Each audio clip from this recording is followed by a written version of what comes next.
যোৱা নিশা বিটিচি পৰিষদীয় নিৰ্বাচনৰ বাবে বিপিএফ দলৰ সভাপতি হাগ্ৰামা মহিলাৰীয়ে দ্বিতীয়খন প্ৰাৰ্থী তালিকা প্ৰকাশৰ পিছতে বিভিন্ন সমষ্টিত দলীয় সমৰ্থকসকলে প্ৰাৰ্থীসকলক উষ্ম আদৰণি জনোৱা পৰিলক্ষিত হৈছে।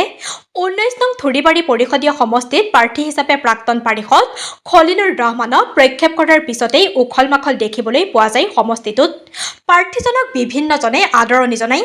প্ৰাৰ্থিত্ব লাভৰ পিছতেই খলিলুৰ ৰহমানে সংবাদ মাধ্যমৰ আগত প্ৰথম প্ৰতিক্ৰিয়া হিচাপে দলীয় নেতৃত্বক ধন্যবাদ জনায়। দলীয় বিভিন্ন জাতি জনগোষ্ঠীৰ লোকৰ সমৰ্থন লৈ থুৰিবাৰী সমষ্টি বিপিএফ দলৰ দখললৈ নিবলৈ সক্ষম হ'ব বুলি দাবী কৰে প্ৰাৰ্থী খলিলুৰ ৰহমানে। News desk Bijni first 24।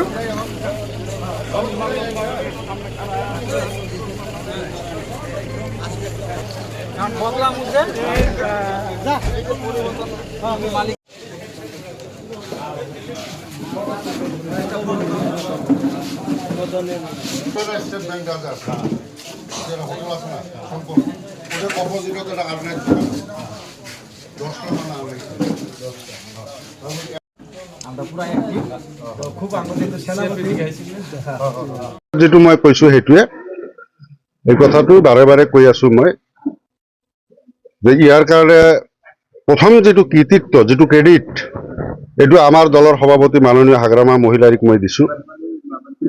PMB কমিটিৰ সদস্যসকলক দিছো। CWC মেম্বাৰ বা মোৰ লগত লাগি থকা যিসকল ব্যক্তি আছে তেখেতসকলক মই এই ক্ৰেডিটটো দিছো।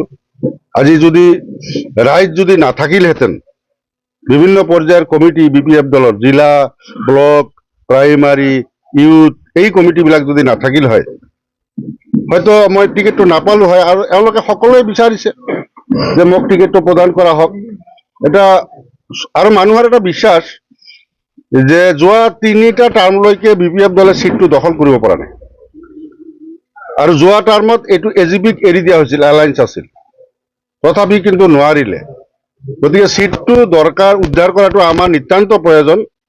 গতিকে 4বাৰে যিহেতু সিটটো বিপিএফ দলৰ হাতত অহা নাই, যে কোন মানুহক প্ৰক্ষেপ কৰিলে সিটটো বিপিএফ দলৰ হাতত আহিব এইটো ৰাইজেও বিবেচনা কৰিছে, আমাৰ দলৰ ঊৰ্ধ্বতম কৰ্তৃপক্ষও বিবেচনা কৰিছে আৰু বিভিন্ন ধৰণৰ বিচাৰ বিশ্লেষণ কৰাৰ পিছত বিবেচনা কৰাৰ পিছত সিটটো টিকেটটো মোক প্ৰদান কৰিলে।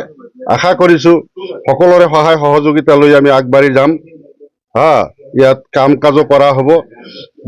বিভিন্ন ভাষা গোষ্ঠী জনগোষ্ঠী বিভিন্ন ধৰ্মাৱলম্বী মানুহক লৈ একেলগে যাতে আমি আগবাঢ়ি যাব পাৰো, এটা শান্তিৰ বাতাবৰণ যাতে আমি সৃষ্টি কৰিব পাৰো, উন্নয়নমূলক কাম কাজ যাতে হয়, সেইটোৱে আৰু এইটো মেছেজে ৰাইজক মই দিম যে সকলোৱে যেনেকে আশা কৰিছে তেনেকে টিকেট হৈছে। এতিয়া আমি সকলোৱে মিলিজুলি এই বেলট যুদ্ধটোত আমি জয়ী হ'ব লাগিব।